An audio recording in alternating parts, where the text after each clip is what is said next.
giving your audience what they want. You need to know what your audience wants and how they are likely to behave to drive the maximum amount of free traffic from Facebook.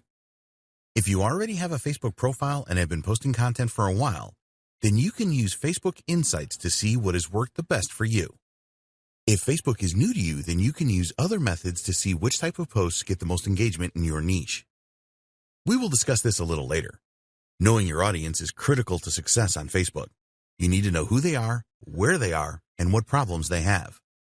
Using Facebook Insights to find content that works. If you have posted content on Facebook for a while, then it is really easy to see what content your audience responded the best to using Facebook Insights. By doing this, you can then plan ahead to create similar and post similar content as a way to drive more free traffic from Facebook. Go into your Facebook Insights, and below the overview charts, you can see data on your last 5 posts. Then you can choose to look at the data for all your posts by clicking on See All Posts. You will be able to see the reach of each post and the levels of engagement. The engagement metrics you are most interested in are clicks, comments, shares.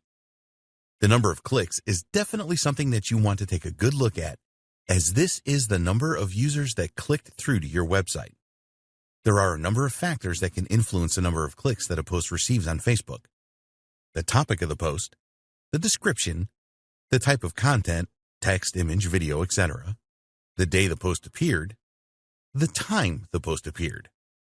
We recommend that you use a spreadsheet here such as Google Sheets and add your most clicked posts to the sheet along with the information above, post topic, description, content type, etc. This will provide you with even more insight into what works the best. The aim with your Facebook posts is to get your audience to click, so don't skip this step. Knowing when to share your Facebook posts is very important. There's been a lot of research in this area, and the outcome of this is that posting on Thursday through Sunday at 9 a.m., 1 p.m., and 3 p.m. are the best posting times. This is general information, and you shouldn't take it literally. These days and times may not be the best for your target audience. You need to find out when your audience is around and post at these times. Facebook Insights will tell you when your audience is around. Under When Your Fans Are Online, you will be able to see the most active days and times for your audience. Pay careful attention to this so that you can schedule future posts to coincide with this information. Facebook has a schedule feature that is very easy to use, and you should use it once you know the best times for your audience.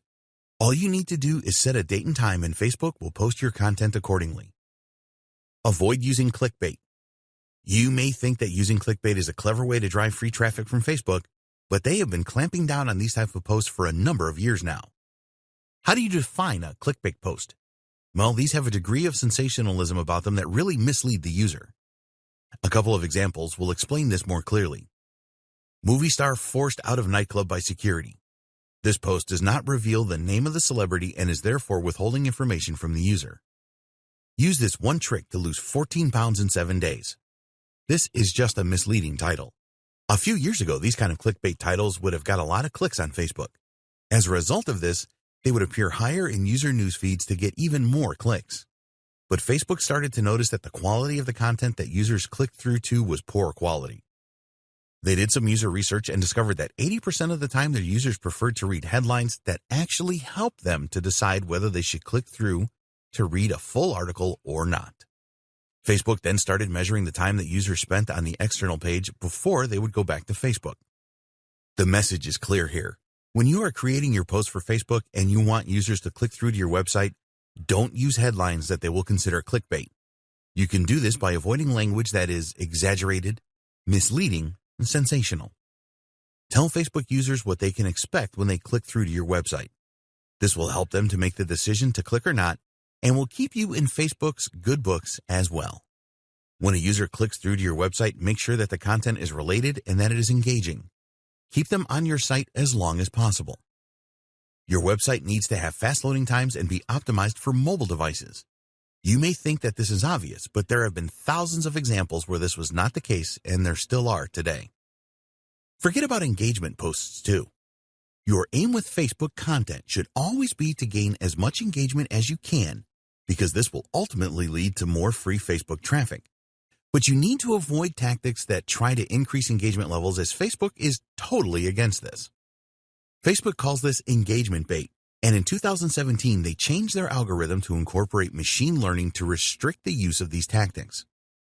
The algorithm change looked for posts that tried to persuade others to engage, such as asking them to comment, share, like, or tag, for example. The algorithm will restrict the reach of Facebook pages that continually use these tactics. So our advice is to avoid using these terms in your posts: comment, tag, vote, and like. It just makes a lot of sense to avoid doing things Facebook doesn't like in an attempt to get more clicks. Stop making image or video posts with links in descriptions. Facebook wants you to share links using their native link posting feature. They do not want you to add an image or a video and then place your link in the caption. You will clash with the Facebook algorithm if you do this, and you will find that your reach becomes restricted. Always use a link post. Facebook wants you to do this so that they can create a preview which includes the headline, an image, and a description. They believe that this enables their users to make a more qualified decision about clicking through. Using other Facebook channels to identify popular content. If you are new to Facebook, then this is a good way to find out what types of posts are popular. Even if you are an experienced user, you should be doing this as well. All you need to do here is use the search facility within Facebook by entering a related keyword to your niche and then finding Facebook groups where you believe your target audience would hang out. For example, you could search for "make money online" and you will see a list of groups returned. You could also use search terms like internet marketing and work from home. Once you have the search results, then click on groups in the menu bar. Now you need to join the groups that you think are right for your audience. Once accepted, you can take a look inside to see what topics people discuss regularly. Look for questions that group members ask and seek out posts that receive high levels of engagement. Make a list and use this for future post content ideas. In the next video, we will discuss the types of content that really drive free traffic from Facebook.